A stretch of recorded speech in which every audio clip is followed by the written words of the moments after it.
Este es el segundo vídeo de los 3 dedicados a la UPG de nuestro computador. En el vídeo anterior vimos cómo está construida por dentro la ALU y el banco de registros y, lo que es más importante, ahora sabemos qué funciones pueden realizar estos bloques de la UPG en cada ciclo.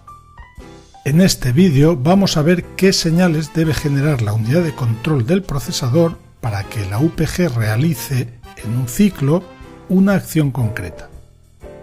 Para cada ejemplo de acción veremos qué valor tienen que tener las señales de la palabra de control para que se realice esa acción. Bueno, no veremos todos los bits de la palabra de control del computador. De momento, solo los 33 bits que controlan el funcionamiento de la UPG.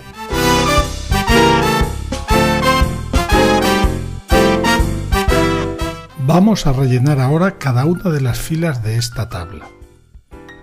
En cada fila tenemos un ejemplo concreto de acción que puede realizarse en la UPG en un ciclo.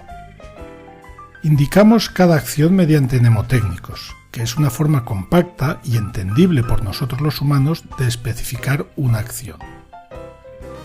Para cada acción debemos indicar el valor de cada uno de los 33 bits de la palabra de control para que la UPG la realice en un ciclo.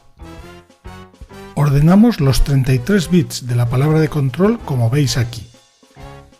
Fijaos que denotamos con 4 dígitos hexadecimales los 16 bits del campo N, para que ocupen menos espacio en la tabla.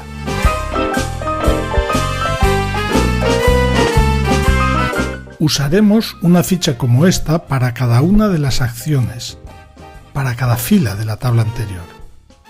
En esta ficha tenemos todo lo necesario para especificar la palabra de control sin necesidad de saber nada de memoria.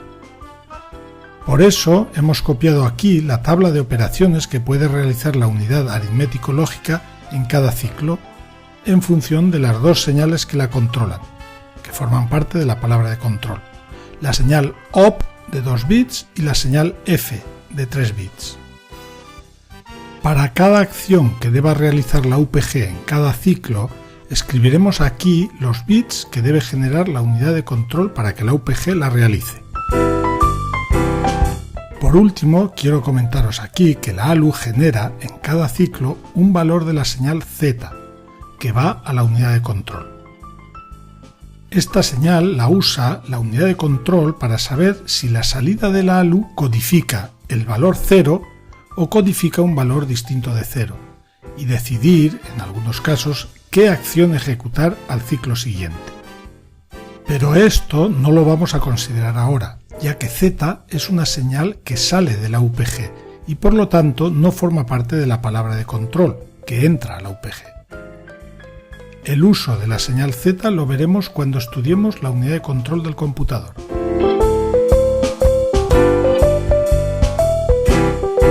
La primera acción de los ejemplos que vamos a tratar es la IN-R0, Input R0. Está bien para empezar ya que es una de las acciones más sencillas. Lo que tiene que hacer la UPG es cargar, escribir, en el registro R0, al final del ciclo, el dato presente durante este ciclo en el bus de entrada RD-IN. Para ello hay que dejar pasar el dato del bus RD-IN a la entrada D del banco de registros. Esto se consigue haciendo que la señal que controla este multiplexor, la señal IN/ALU de la palabra de control, valga 1, porque si valiera 0, lo que se conectaría al bus D sería la salida de la ALU, y eso no es lo que queremos que pase durante este ciclo. Por lo tanto, la unidad de control tiene que poner a 1 la señal IN/ALU de la palabra de control.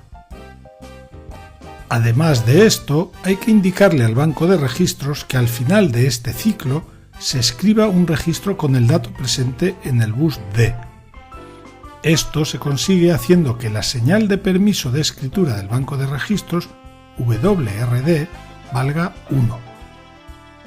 También hay que codificar en @D el número de registro en el que se escribirá el dato presente en el bus D, el número 0, que se codifica con los 3 bits de la señal @D a 0. Así que el bit de la palabra de control in/alu debe valer 1. WRD también debe valer 1 y los 3 bits de @d deben valer los 3 0. Los demás bits de la palabra de control pueden tener cualquier valor, 0 o 1, y eso no importa. La acción in_r0 se realizará de manera correcta independientemente del valor del resto de bits. Cuando ocurre esto, cuando un bit puede valer tanto 0 como 1, indicamos con una X el valor de ese bit. En nuestro caso, no importa qué registro se lea por el bus A, ni qué haga la ALU en este ciclo, ni cuál sea el operando I de la ALU, ya que el resultado de la ALU no pasará a la entrada D del banco de registros. Y con esto ya tenemos la palabra de control para realizar la acción in_r0. Ya tenemos la primera fila de la tabla de ejemplos. Pasemos ahora a la siguiente fila.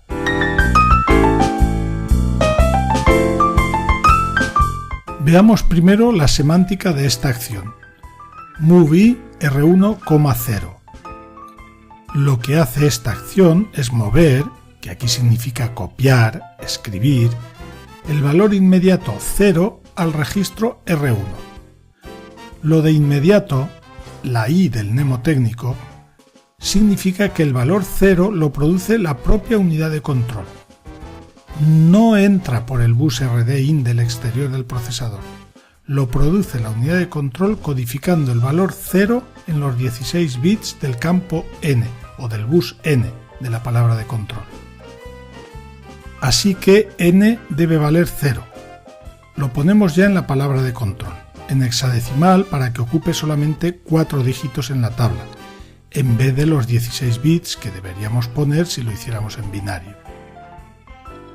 Para que al final del ciclo se escriba el valor codificado en el bus N en el registro R0, hay que hacer llegar N al bus D del banco de registros. Dada la estructura de interconexión de la UPG, la única forma de hacerlo es la siguiente. En primer lugar, se debe conectar N a la entrada Y de la ALU. Para ello, el bit RB/N, que controla a este multiplexor, debe valer 0, o lo que es lo mismo, la señal RB/N de la palabra de control debe valer 0. Después, la ALU debe dejar pasar su entrada Y a su salida, sin realizar ninguna operación con el dato presente en Y. Para ello, según nos dice la tabla de la ALU, los 2 bits de OP deben valer 1, 0. Deben codificar el 2. Y los 3 bits de F no importa el valor que tengan, ya que si OP vale 2, sea cual sea F, la ALU deja pasar Y. Luego hay que dejar pasar la salida de la ALU a la entrada D del banco de registros, para lo que el bit de selección in/ALU del multiplexor debe valer 0. Por último, para que al final del ciclo se escriba el dato presente en D, que es el valor 0 codificado en el campo N de la palabra de control, en el registro R1, @D debe valer 1, que codificado en 3 bits es el 001, y WRD, write-D, debe valer 1 para permitir la escritura. El resto de bits de la palabra de control pueden valer indistintamente 0 o 1, por lo que ponemos X. Ya tenemos otra fila, palabra de control, de la tabla. La siguiente acción es como esta, pero cambiando el registro destino, que en vez de R1 ahora es R2. Por lo tanto, solo tenemos que cambiar la dirección, el número, del registro destino que se codifica en el campo @D. Codificamos el 2 con 3 bits y ya tenemos otra fila de la tabla.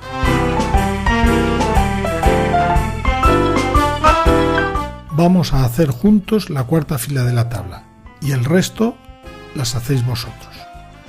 Luego, en el próximo vídeo, os enseño las palabras de control de los 3 ejemplos últimos.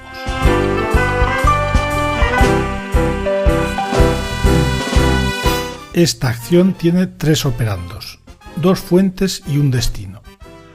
Cuando escribimos una acción con mnemotécnicos, el registro destino siempre lo ponemos a la izquierda y a la derecha los operandos fuente, como hemos hecho hasta ahora. Así que la semántica de esta acción CMP-LTU, comparar, CMP, compare, menor que, LT, less than, para números naturales, U, ya que en inglés se denominan números sin signo, unsigned, R7, R1, R0, es la que aparece en la pantalla escrita mediante un lenguaje de programación. Si R1 es menor que R0, considerando que R1 y R0 codifican números naturales en binario, entonces se escribe en el registro R7 un 1, que representa al booleano verdadero. Si no es así, se escribe un 0 en R7, que representa el valor falso. El 1 o el 0, que se escriben en R7, se representa en binario con 16 bits. Para realizar esta acción, primero se leen los operandos fuente, R1 por el bus A y R0 por el bus B. Para ello, @A tiene que codificar el 1 con 3 bits, 001, y @B el 0, 000. Vamos poniendo estos valores en la tabla de la palabra de control. Para que el contenido de R0 pase a la entrada Y de la ALU, la señal RB/N del multiplexor debe valer 1. Y para que la ALU realice la comparación concreta de esta acción, comparar menor que, OP tiene que valer 1, que codificado con 2 bits es el 01, y F tiene que valer 100. Una vez calculado el resultado de la comparación, debe llevarse al bus de escritura del banco de registros, bus D. Para ello, la señal de selección IN/ALU debe valer 0. Por último, para que el valor presente en el bus D se escriba en R7 al final de este ciclo, @D tiene que valer 111, que codifica al 7. Y la señal de permiso de escritura WRD debe valer 1. Como ya hemos ido poniendo los bits en la palabra de control, ya la tenemos completa. Excepto que tenemos que poner X en el campo N, ya que no importa el valor de N, porque no pasará a la entrada de la ALU, porque RB/N vale 1.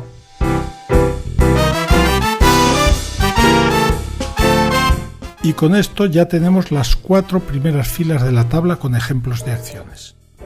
Aquí os enseño la tabla sin las X para que se vea mejor, y aquí con las X.